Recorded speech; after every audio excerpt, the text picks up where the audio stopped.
Assalamualaikum warahmatullahi wabarakatuh. Kawan-kawan semua dimanapun Anda berada, berjumpa kembali di channel ini. Terima kasih telah menonton.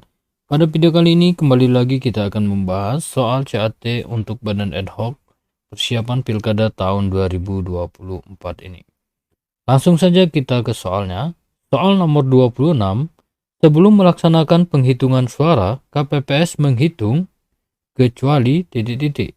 A. Jumlah pemilih yang memberikan suara berdasarkan daftar hadir pemilih DPT. B.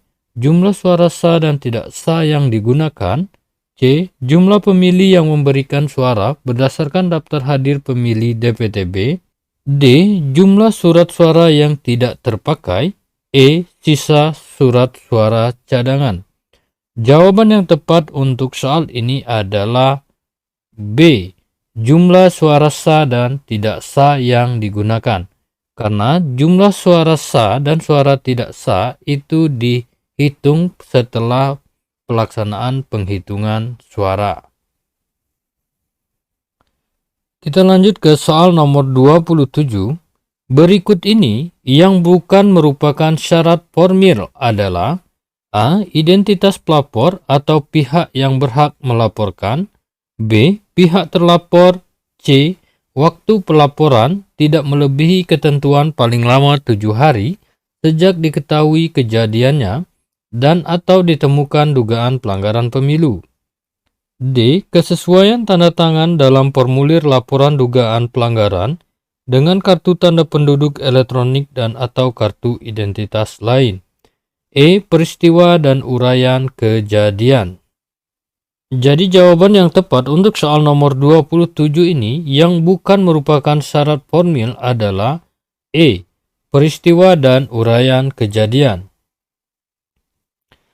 Selanjutnya soal nomor 28. Tugas Ketua PPK adalah sebagai berikut kecuali A. Memimpin kegiatan PPK. B. Mengawasi kegiatan Panwascam. C. Mengundang anggota untuk mengadakan rapat PPK. D. Menandatangani laporan hasil kegiatan penghitungan suara sementara secara berkala dengan manual dan atau elektronik.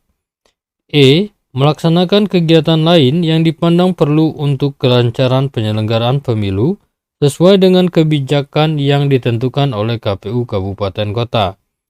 Jadi jawaban yang tepat untuk soal nomor 28 yang bukan merupakan tugas Ketua PPK adalah B. Mengawasi kegiatan Panwascam. Selanjutnya soal nomor 29. Apabila terjadi hal-hal yang mengakibatkan KPU Provinsi atau KPU Kabupaten Kota tidak dapat menjalankan tugasnya, tahapan penyelenggaraan pemilu untuk sementara dilaksanakan oleh siapa? A. KPU setingkatnya di atas. B. DKPP. C. Bawaslu Provinsi atau Panwaslu Kabupaten Kota. D. Gubernur atau Bupati atau Wali Kota. E. Pimpinan DPRD Provinsi atau DPRD Kabupaten Kota. Jawaban yang tepat untuk soal nomor 29 adalah A. KPU setingkat di atasnya. Selanjutnya soal nomor 30. Apabila terjadi hal-hal yang mengakibatkan Bawaslu tidak dapat menjalankan tugasnya sesuai dengan ketentuan undang-undang, pengawasan tahapan penyelenggaraan pemilu untuk sementara dilaksanakan oleh siapa? A. KPU. B. DKPP. C. Menteri Dalam Negeri. D. Menko Polhukam. E. Sekretaris Jenderal Bawaslu. Jawaban yang tepat untuk soal nomor 30 adalah E. Sekretaris Jenderal Bawaslu. Selanjutnya soal nomor 31. Panitia pemungutan suara PPS dibentuk oleh titik-titik untuk melaksanakan pemilu di tingkat desa atau kelurahan. A. KPU Kabupaten Kota. B. PPK. C. Panwaslu. D. Bawaslu. E. Bupati atau Wali Kota. Jawaban yang tepat untuk soal ini adalah A. KPU Kabupaten Kota.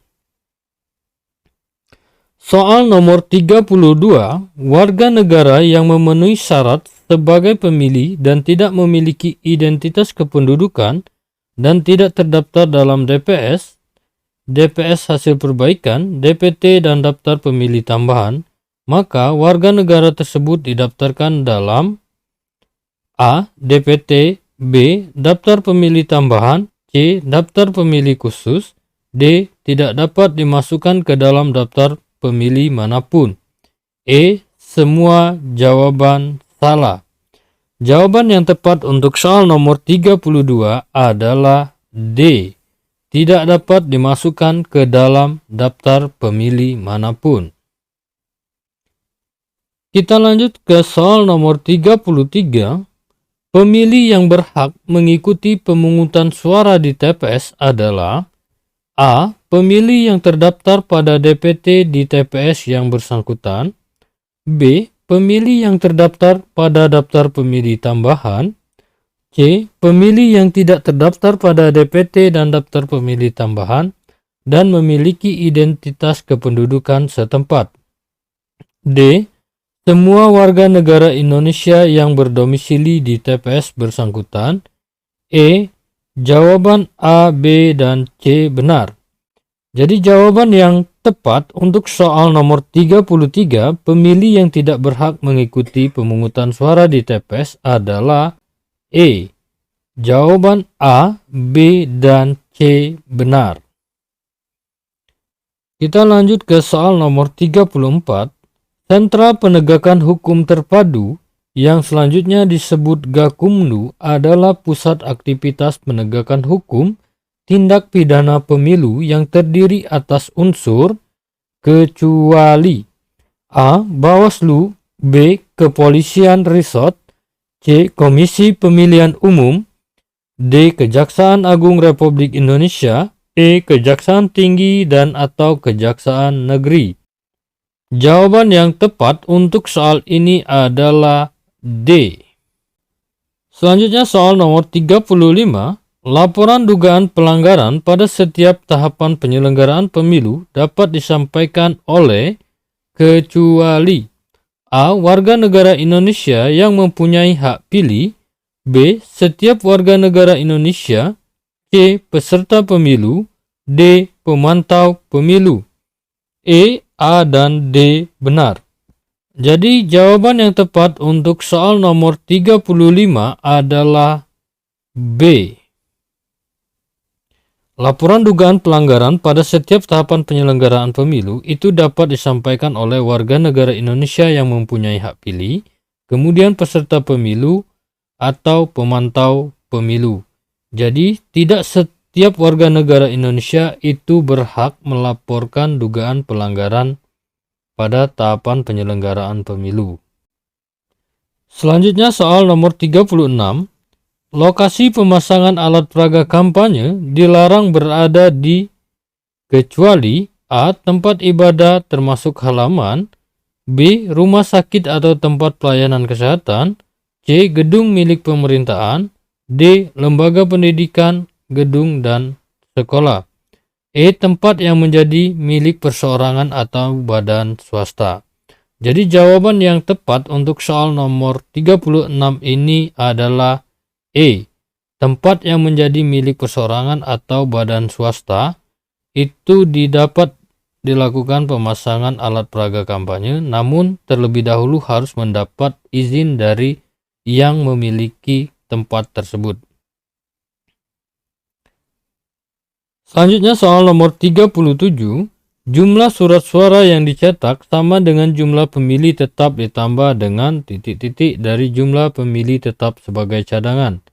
A 1%, B 2%, C 3%, D 4%, E 5%. Jawaban yang tepat untuk soal nomor 37 adalah B 2%. Kita lanjut ke soal nomor 38. Pemilu pertama kali dilaksanakan pada tahun 1955 untuk memilih A. Presiden dan DPR, B. KNIP, C. DPR dan DPD, D. DPR dan konstituante, E. Presiden. Jawaban yang tepat untuk soal nomor 38 adalah D. DPR dan konstituante. Soal nomor 39, penyelenggaraan pemilu dilakukan pertama kali pada tahun 1971 dengan dibentuk penyelenggara pemilu yang diberi nama A. PPI, B. PPD, C. LPU, D. PPK, E. KPU. Jawaban yang tepat untuk soal ini adalah C. LPU, Lembaga Pemilihan Umum. Selanjutnya soal nomor 40. Lembaga pengawas pemilu mulai diatur sejak tahun 1982. Apa nama lembaga pengawas pemilu saat itu? A. LPP, B. Panwaslu RI, C. Bawaslu, D. Panwaslu, E. Panwaslak. Jawaban yang tepat untuk soal nomor 40 adalah E. Panwaslak. Soal nomor 41, pengisian jabatan kepala daerah dan wakil kepala daerah melalui pemilihan langsung untuk pertama kali dilaksanakan berdasarkan A. Undang-Undang Nomor 22 Tahun 1999, B. Undang-Undang Nomor 12 Tahun 2003, C. Undang-Undang Nomor 23 Tahun 2003, D. Undang-Undang Nomor 32 Tahun 2004, E. Undang-Undang Nomor 32 Tahun 2024A. Jawaban yang tepat untuk soal ini adalah D. Undang-Undang Nomor 32 Tahun 2004.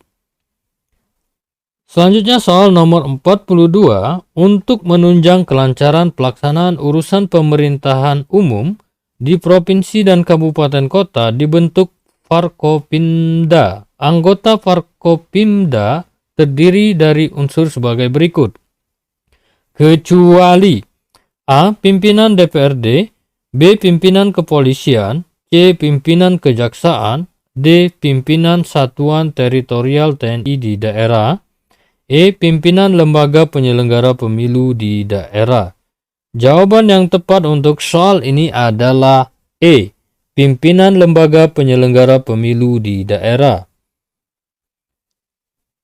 Selanjutnya soal nomor 43. Berikut ini adalah alat bukti yang dapat digunakan sebagai bukti telah terjadinya dugaan pelanggaran kode etik oleh penyelenggara pemilu, kecuali A. Keterangan saksi, B. Keterangan ahli, C. Surat atau tulisan, D. Sumpah, E. Keterangan para pihak. Jawaban yang tepat untuk soal ini adalah D. Sumpah. Selanjutnya soal nomor 44.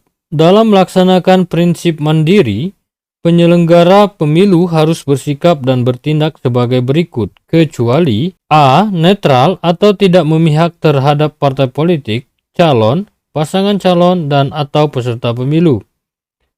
B. Menolak segala sesuatu yang dapat menimbulkan pengaruh buruk terhadap pelaksanaan tugas dan menghindari intervensi pihak lain. C. Tidak mengeluarkan pendapat atau pernyataan yang bersifat partisan atau masalah atau isu yang sedang terjadi dalam proses pemilu. D. Menyampaikan seluruh informasi yang disampaikan kepada publik dengan benar berdasarkan data dan atau fakta. E. Tidak mempengaruhi atau melakukan komunikasi yang bersifat partisan dengan peserta pemilu, tim kampanye. Jawaban yang tepat untuk soal ini adalah D. Menyampaikan seluruh informasi yang disampaikan kepada publik dengan benar berdasarkan data dan atau fakta. Selanjutnya soal nomor 45. Tim pemeriksa daerah DKPP berwenang untuk memeriksa pelanggaran kode etik penyelenggara, namun tidak berwenang memutus untuk menjatuhkan saksi atau merehabilitasi. Wewenang tim pemeriksa daerah yang hanya sebatas melakukan pemeriksaan tersebut hanya berlaku bagi A. Anggota KPU Provinsi dan Bawaslu Provinsi, B. Anggota KPU Kabupaten Kota dan Bawaslu Kabupaten Kota, C. Anggota PPK dan Panwaslu Kecamatan, D. Anggota PPS dan Panwaslu desa atau kelurahan. E, A, dan B benar. Jawaban yang tepat untuk soal ini adalah E, A, dan B benar. Oke kawan-kawan, sampai di sini dulu untuk video kita kali ini. Apabila dirasa video ini bermanfaat, jangan lupa untuk subscribe, like, comment, and share. Terima kasih telah menonton. Salam sukses dan bahagia.